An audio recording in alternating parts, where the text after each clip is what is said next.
ओम गुरुर्ब्रह्मा गुरुर्विष्णु गुरुर्देव महेश्वरा गुरुर साक्षात परब्रह्म तस्मै श्री गुरुवे नमः।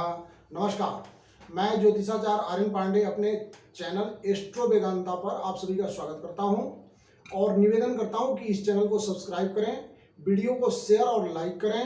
अगर कोई सुझाव हो तो कमेंट्स में लिखें। मैं ज्योतिष से संबंधित समस्या का समाधान वीडियो के माध्यम से करता रहूँगा।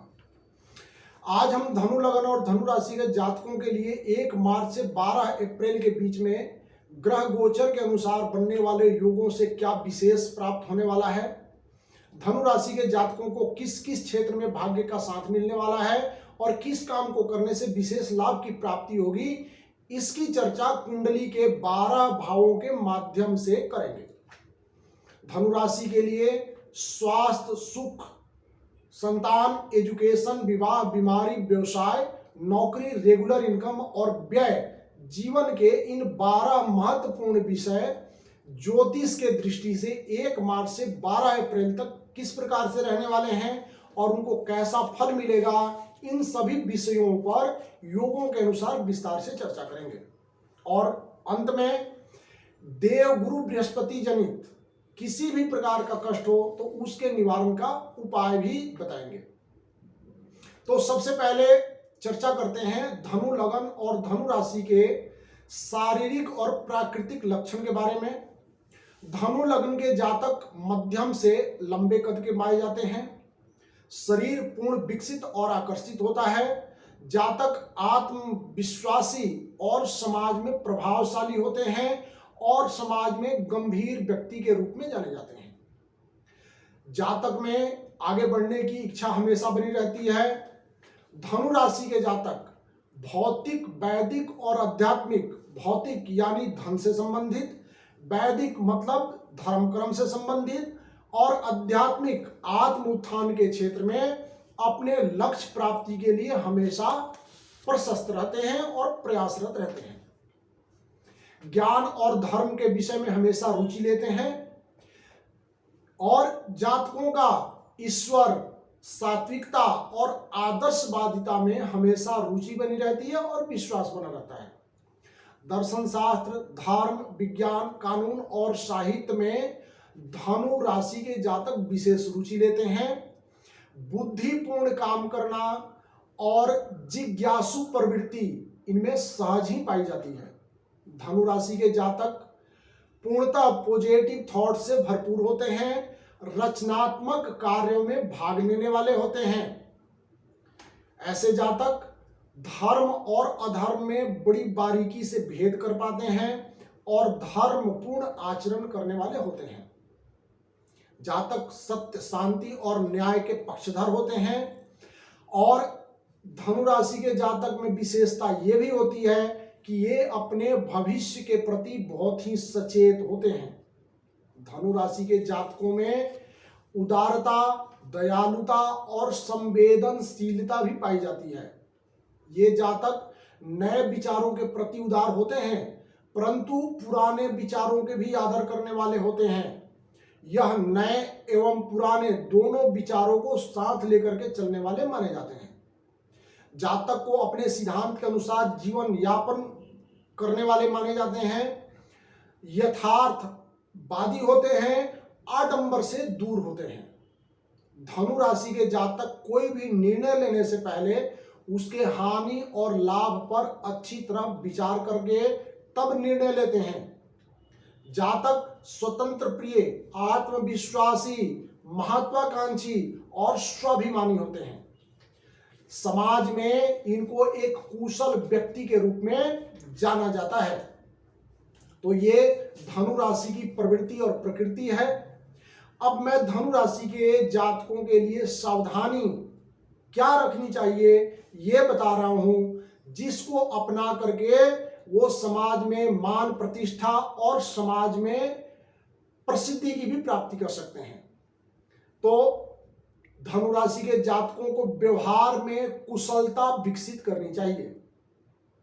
व्यवहार कुशल बनना चाहिए। अति संभाषण से बचना चाहिए, यानी आप कोई ऐसा वादा ना करें जिसको आप पूरा ना कर पाए और अपने धर्म ज्ञान के कारण दूसरों को अपमानित ना करें। यानी धनु राशि और धनु लग्न के जातकों में धर्म की सहज प्रवृत्ति होने के कारण धर्म के प्रति अटूट ज्ञान भरा होता है। इसलिए अपने ज्ञान से दूसरों को अपमानित ना करें, तो आप व्यवहार कुशल बने, समाज को समाज के अनुसार लेकर के चलें, तो आपकी समाज में मान प्रतिष्ठा बनी रहेगी। अब धनु लग्न के और धनु राशि के जातकों के राशिफल की चर्चा करते हैं। शुरू करते हैं लग्न से। लग्नेश गुरु द्वितीय भाव में शनि और बुध के युति में है। यहां गुरु नीच भंग राजयोग में और शनि स्वराशि के होते हैं।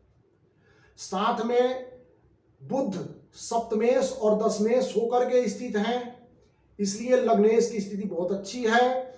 और धनु लग्न पर मंगल और राहु के युति की दृष्टि है। परिणाम स्वरूप मंगल की स्थिति बहुत अच्छी है, मनोबल ऊंचा रहेगा, कार्य कुशलता बढ़ेगी, भाग्य की वृद्धि होगी और भाग्य का साथ मिलेगा, रुका हुआ काम पूर्ण होगा।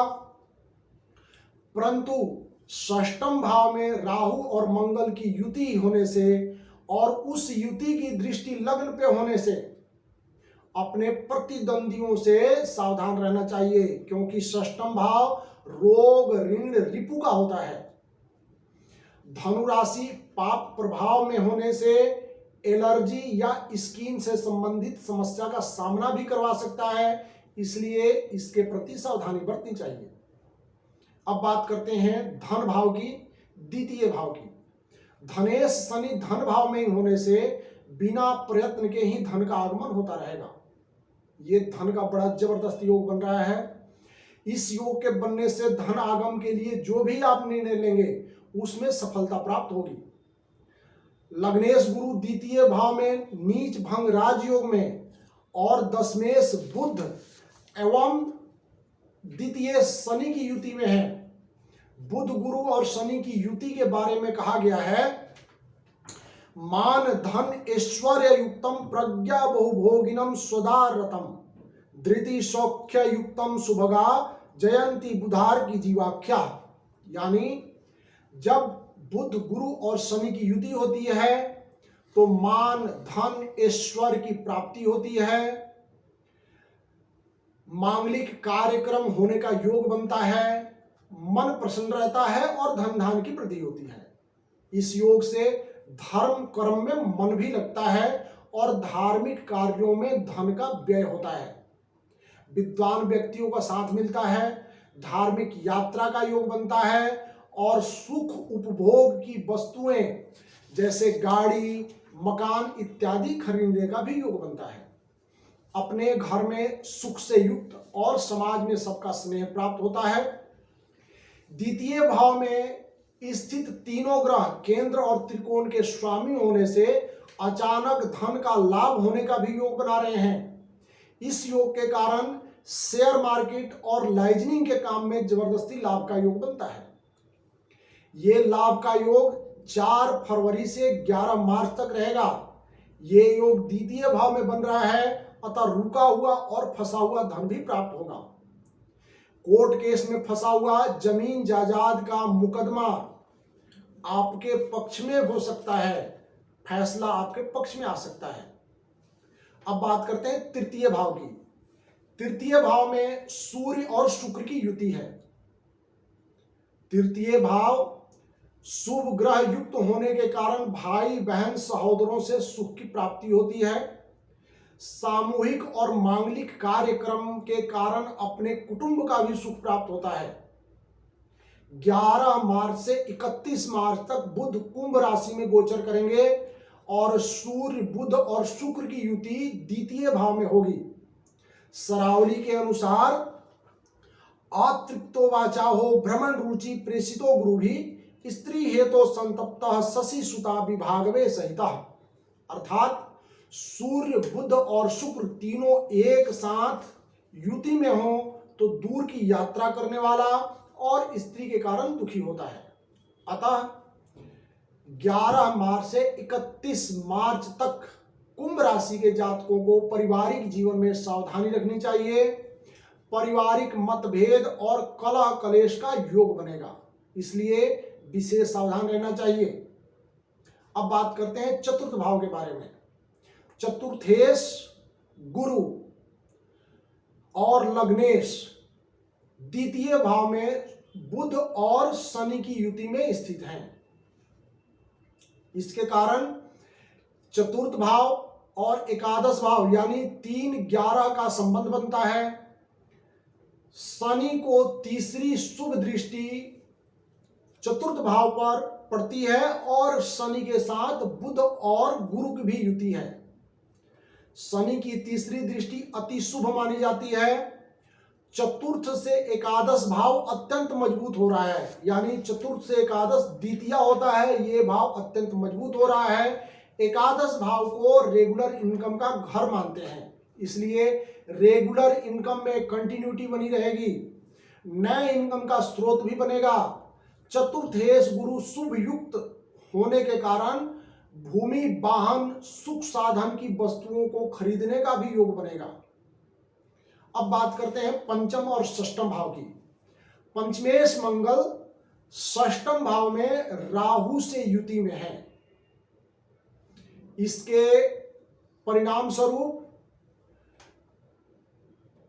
पारिवारिक जिम्मेदारियां हैं जिसको आपको पूरा करने का अवसर प्राप्त होगा और आप उसको पूरा करेंगे। जमीन जायदाद से संबंधित मुकदमे में विजय की भी प्राप्ति होगी। और अकारण बीमारी की बात करें तो अकारण सिर पर चोट लगने का योग बनेगा, अतः गाड़ी इत्यादि चलाते समय विशेष सावधान रहना चाहिए। सिर के अतिरिक्त ये योग आंख, मुंह, गला एवं पेट से संबंधित समस्या भी दे सकती है। विवाद के कारण या किसी विशेष कार्य के कारण भाग दौड़ भी करनी पड़ सकती है, अंत में परिणाम आपके पक्ष में रहेगा। अब बात करते हैं नवम और दसम भाव की। नवमेश सूर्य की दृष्टि नवम भाव पर और दशमेश बुध, शनि एवं गुरु की युति में स्थित हैं और दशमेश बुध, गुरु और शनि की युति की दृष्टि दसम भाव पे जा रही है। अतः नवम एवं दसम दोनों भावों के नैसर्गिक फलों में वृद्धि हो रही है। परिणाम स्वरूप धर्म कर्म में हिस्सा लेंगे, धर्म पर धन का खर्च होगा, धार्मिक प्रवृत्ति बनी रहेगी, धार्मिक यात्रा होने का योग बनेगा। अनुभवी व्यक्तियों का सहयोग और साथ मिलता है, भाग्य और प्रारब्ध भी साथ देता है। काम करने के लिए दूर की यात्रा करनी पड़ सकती है और धन प्राप्ति के लिए भी यात्रा करनी पड़ती है। इस योग में मकान खरीदना चाहते हैं तो प्रयास करें, सफलता मिलेगी, क्योंकि इसमें कोई बहुत बड़ा कार्य सिद्ध होने का योग बनता है। यानी जब नवमेश और दशमेश अपने अपने भावों पे दृष्टि डालें तो जीवन में कोई बहुत बड़ा निर्णय लिया जाता है और कोई बहुत ही महत्वाकांक्षी योजना सिद्ध होती है। इसलिए पंचमेश बुध इस युति में शामिल होने से विद्यार्थियों का एग्जाम भी बहुत अच्छा जाएगा। अब बात करते हैं द्वादश भाव की। द्वादश मंगल विमल विपरीत राजयोग में स्थित होकर के द्वादश भाव को दृष्ट कर रहे हैं, अतः द्वादश भाव के नैसर्गिक फलों में वृद्धि हो रही है। नौकरी में परिवर्तन का योग बनेगा, काम के लिए दूर जाना पड़ सकता है, धन प्राप्ति के लिए दूर की यात्रा भी हो सकती है। इसको विदेश यात्रा भी मानते हैं, अतः विदेश यात्रा का भी प्रबल योग रहेगा। परंतु विपरीत राजयोग के कारण विपरीत परिस्थितियों का भी सामना करना पड़ेगा और विपरीत स्थितियों में काम भी करना पड़ेगा। निरर्थक खर्च का भी योग बनेगा, इसलिए सावधानी पूर्वक खर्च करना चाहिए, कर्ज इत्यादि से बचना चाहिए। और अंत में अब उपाय। मीन के स्वामी देवगुरु बृहस्पति होते हैं, जिनका बृहस्पति नीच, अस्त या शत्रु राशि के हों, षष्टम, अष्टम या द्वादश भाव में स्थित होने के कारण शुभ फल नहीं दे पा रहे हों, तो देवगुरु बृहस्पति की आराधना करके उन्हें प्रसन्न करना चाहिए। इसके लिए बृहस्पतिवार को देवगुरु बृहस्पति का व्रत व पूजन करना सर्वाधिक श्रेष्ठ होता है। दूसरा, गुरुवार को चने की दाल और गुड़ गाय को खिलाना चाहिए। बृहस्पति देव का एकाक्षरी मंत्र जो एकदम आसान होता है, ओम ब्रीम बृहस्पतये नमः, इसका जप अनुष्ठान करना चाहिए। बृहस्पति देव का तांत्रिक मंत्र ओम ग्राम ग्रीम ग्रोम स्वः गुरुवे नमः, इसका भी अनुष्ठान या जाप कर सकते हैं। और देव गुरु बृहस्पति का तीसरा मंत्र ओम देवानाम च ऋषिनाम च गुरु कांचन सन्निभाम बुद्धि भूतम त्रिलोकेशम तम नमामि बृहस्पतिम, इस मंत्र का पाठ कर सकते हैं। अथवा श्री विष्णु सहस्त्र नाम का पाठ करना हर प्रकार के ग्रह जनित दोषों का निवारण माना जाता है। अगर आप इन सभी उपायों में से कोई उपाय नहीं कर सकते हैं तो दाएं हाथ की पहली उंगली में पुखराज धारण करें, ये श्रेष्ठ फलदायी होता है। इसलिए इन शास्त्रीय उपायों को करके देवगुरु बृहस्पति को प्रसन्न करना चाहिए, क्योंकि देवगुरु बृहस्पति धन धर्म और संतान के कारक होते हैं। अतः देवगुरु बृहस्पति से संबंधित यानी शिक्षा, धन, विवाह या संतान में कोई भी बाधा है तो देवगुरु बृहस्पति के प्रसन्न होने से वो बाधा समाप्त होती है। विद्यार्थी परीक्षा में अच्छे परिणाम लेते हैं, धन की समस्या है वो समाप्त होती है, रेगुलर इनकम की बढ़ोतरी होती है, विवाह में बाधा आ रही है तो उसको भी ये दूर करते हैं, और संतान के कारक होने के कारण संतान भी प्रदान करते हैं। इसलिए बृहस्पति देव से संबंधित किसी भी उपाय को करें और श्रेष्ठ और शुभ फल को आप प्राप्त करें। इति शुभम, धन्यवाद, नमस्कार।